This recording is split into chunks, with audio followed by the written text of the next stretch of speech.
शिंदेशात महाशूर शिवाजी अवतरला. हिंदू धर्माच्या हिंदू धर्माच्या हिंदू धर्माच्या रक्षणाला रजी.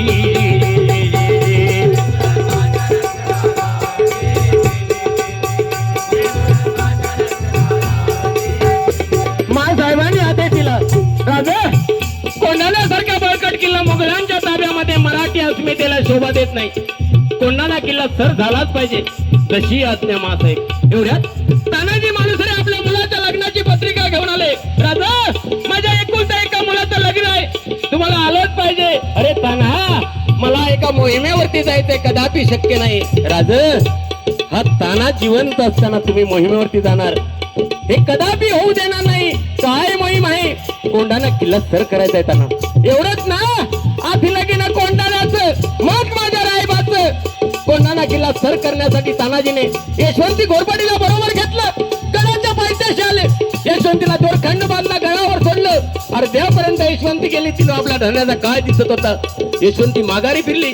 तानाजीने हरलं. यशवंतीला माझं मरण दिसतंय. यशवंतीला धनकावून सांगितलं, पुढे गेली तर तुझा धनी राहणार नाही, आणि मागे आली तर मी तुझी खांडोळी केल्याशिवाय राहणार नाही. यशवंती गडावर चढली. उदयभानच्या सैन्याशी 2 हात झाले. अंगावरती वार करायला जागा शिल्लक नव्हती. रक्तबंबाळ ताना झाला. हाताला शेला गुंडाळून माझा ताना लढत राहिला. तर ते शेवटी शत्रूच्या वाराने सरदाराचा घात झाला. ताना धारातीर्थी पडला. ताना पडलेला पाहून मावळे माघारी फिरले. तानाजीचा भाऊ सूर्याजीने हे आणलं.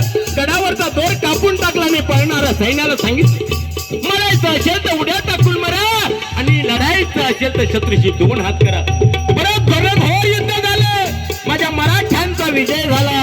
राजांना वार्ता समजली, आणि एवढ्या मध्ये राजाच्या तोंडून उद्गार निघाले, गड आला पण सिंह गेला.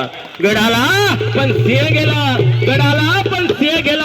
असा तो राजा होता, आणि त्याला लाभलेले मावळे होते. म्हणून मूठभर मावळे घेऊन छत्रपती शिवरायाने स्वराज्याची मूर्त मेंढरवली. म्हणून सांगतो, आज या ठिकाणी आल्यानंतर मला जाणवलं की तुमच्यामध्ये एकीचं बळ आहे, आणि हे एकीचं बळ कायम ठेवलात ना. अहो, पावसाला काय, कोरोनाला काय, तुम्ही कोणाच्या बापाला सुद्धा घाबरणार नाही, एवढं मात्र या ठिकाणी येऊन सांगतोय. म्हणून नेता असण्यापेक्षा नेत्याच्या पाठीमागे जी माणसं असतात ती खंबीर पाहिजे. छत्रपती शिवरायाने आपल्याला हेच शिकवलं. एक मावळा लढाईमध्ये त्याचा हात तुटला. छत्रपती शिवाजी महाराज त्याला बघायला त्याच्या घरी गेले. मावळा ढसाढसा रडू लागला. अश्रूच्या धारा वाहू लागल्या. राजे बोलले, अरे तुझा राजा तुला बघायला आलाय, कशाला घाबरतोय? मरणाला घाबरू नको, नक्की तू बरा होणार. तो मावळा राजांना सांगायला लागला, राज मी मरणाला घाबरत नाही, मी मरणाच्या भीतीने सुद्धा रडत नाही, पण माझा राजा माझ्या दारामध्ये आला आणि मी त्याला नमस्कार करायला माझ्याकडे हात नाही, म्हणून मी रडतोय. असे मावळे लाभले होते हो. 600ची फौज घेऊन विशाळगडाकडे कूच करत होते. पाठीमागे मुघलांची फौज लागलेली. काय करावं? राजांना सांगितलं बाजीप्रभू देशपांडे 300 मावळे घेऊन गडाकडे कूच करा, आणि गडावरती पोहोचल्यानंतर तोफांचा आवाज करा, गंजी जाळा, आणि 300 मावळ्यासहित जोपर्यंत प्राणात प्राण होता तोपर्यंत माझा बाजी लढला, आणि ती घोडखिंड म्हणून पावन झाली. असे मावळे लाभले होते हो.